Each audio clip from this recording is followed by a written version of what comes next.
welcome to Listen in Colour with me, Rachel Walker-Mason. We're back to Nightwish.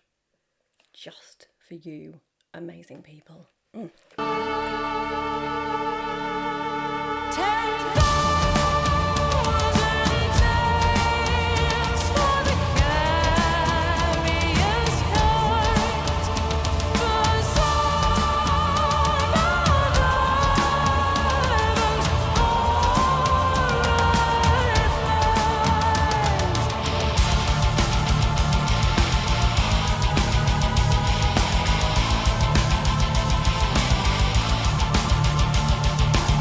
Oh, that's such an interesting open. It's got really Eastern musical feel. So that scale that starts off on the keyboard, it sounds a little bit like a shofar kind of horn, which it was often used in kind of biblical times and things, and it's got a very Eastern sound, and it's got this very particular interval that it plays, and that's very similar to what the keyboard's doing there. So it instantly takes you in your mind to a different place, because the sonic landscape is different to the kind of Western world. It takes you somewhere else, and then you think, oh, where are we going?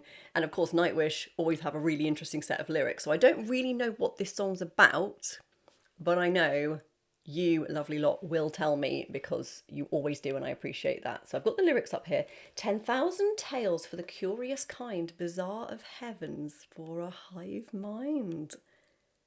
Abraham cut into three, man found gods and began to preach. So is it about the kind of the beginning of man and the kind of old Bible stories talking about Abraham?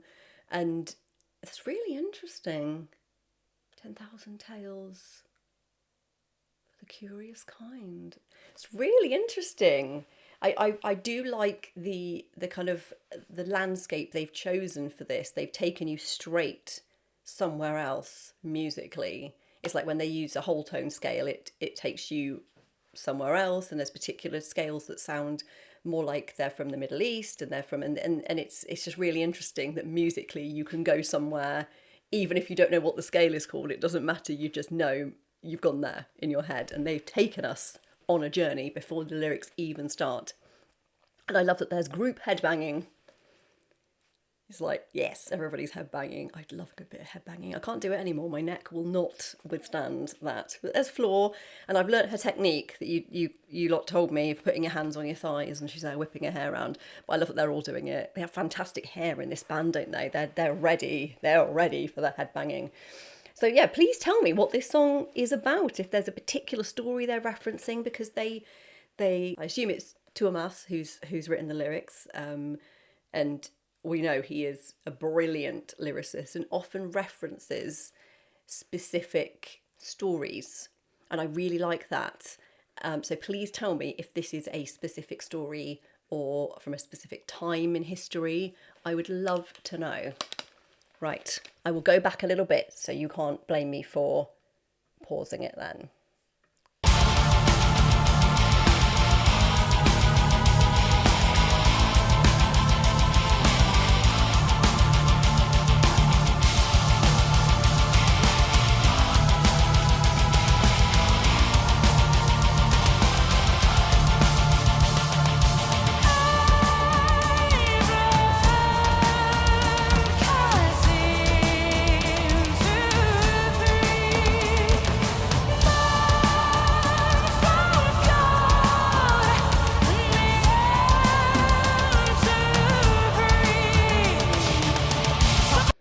Flora's doing some really interesting things vocally here. She's doing her normal epic straight in there with the vocal, but she's doing some really interesting little turns. So often she does different kind of decorations vocally, but she's doing this very which are quite Eastern. They have a very kind of Middle Eastern kind of sound, and so she's doing that in some of the phrases, which again, that vocal sound and quality, she's making it slightly nasalized as well, and it just takes you to a different land. It's really clever that she's put that into the vocal line, because it really echoes the keyboard parts. It's really clever. I'm really interested in the story. It's really, I'm just looking at some of the lyrics. blind minds the world hides. Oh, gosh, these lyrics are so good.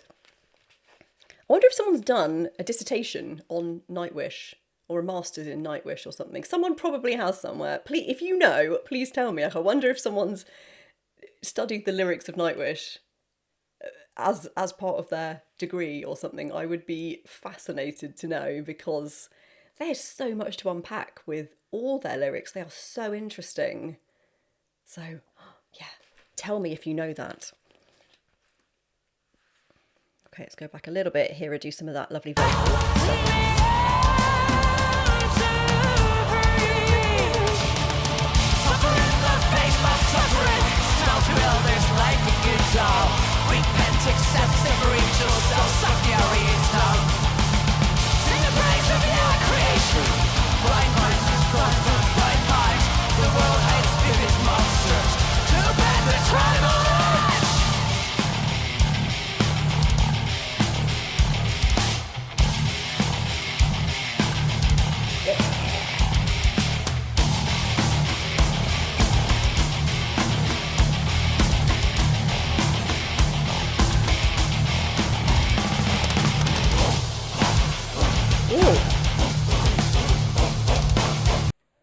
All right, you're going to hate me for pausing here, but whoa, gosh, there are some really interesting textures in this. Like it's gone places I didn't think it would go.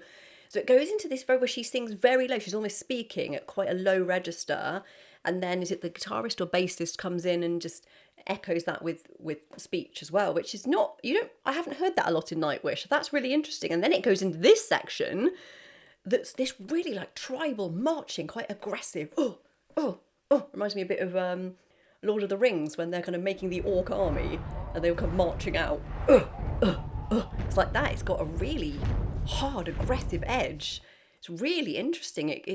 There's a whole load of. I love that Nightwish takes you on a journey through. It's almost like a movie, and you kind of see all these scenes. So I don't know what's going on in the scenes, but I'm interested in them. I want to know what all these different musical colours are telling us. This is so interesting. I can't really predict where it's going to go next. It's amazing. Right, let's go back a bit. I want to hear that bit again.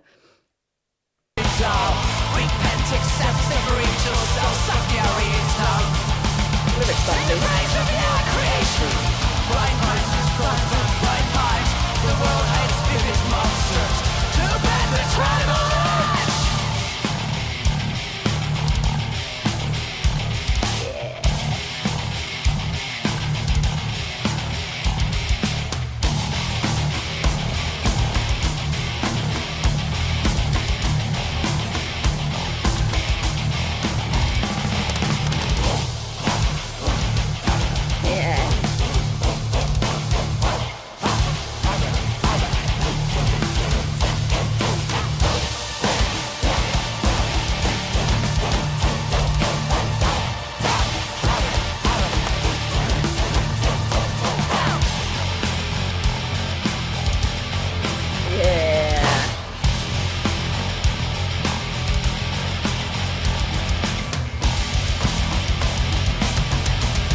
Pause it there a second. Gosh, that was an interesting section. That did quite a few things that I wasn't expecting.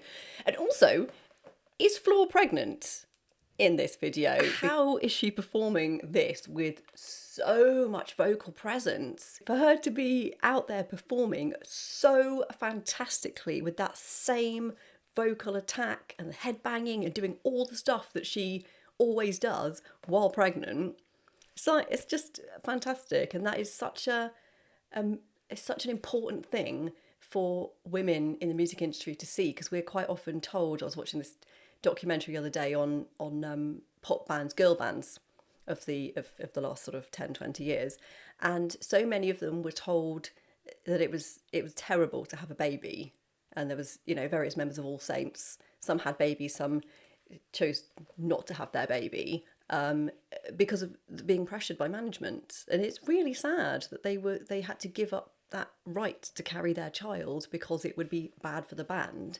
Whereas you can carry on and do whatever you want while you're pregnant, and Floor is just showing that she's still rocking out as hard as ever while pregnant. And that is something that we need to see more of, to kind of break that stigma that we're like invalids while we're pregnant, because we're not. We can still carry on and be amazing. And that's just really powerful. That means, as a mum in the music industry, that really means a lot. So if you would like to support me, you can buy me a coffee or a tea, as I say. If you feel like that, I would be very grateful. Thank you every single person that's already supported us. If you would like a more regular way to support me, you can become a member of the Colour Wave crew. You get to see videos before anyone else, and we'll do some live chats with me as well. So join up.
Wow.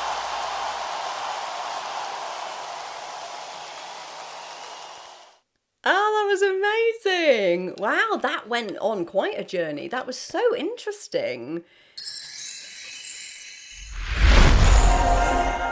And then it ended with this vocal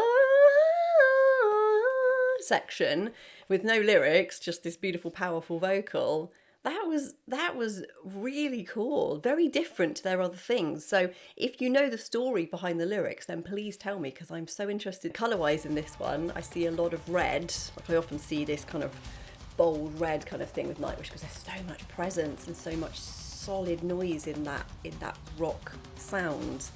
But with that unusual kind of Eastern sounds in it, that kind of caught me off guard a little bit, and that has a very different quality. It's got more kind of bronzy quality coming in. It's got a very high, bright, kind of brassy sound. Yeah, that was so cool. I really liked that. It's great. What do you guys think of this one? Is this one of your favourites? One that you're not as keen on? Let me know, because I'd love to know what you lot think. Please remember to like, subscribe, share and to comment, and thank you for all your comments. I absolutely love them. And remember to have a colourful day. Listening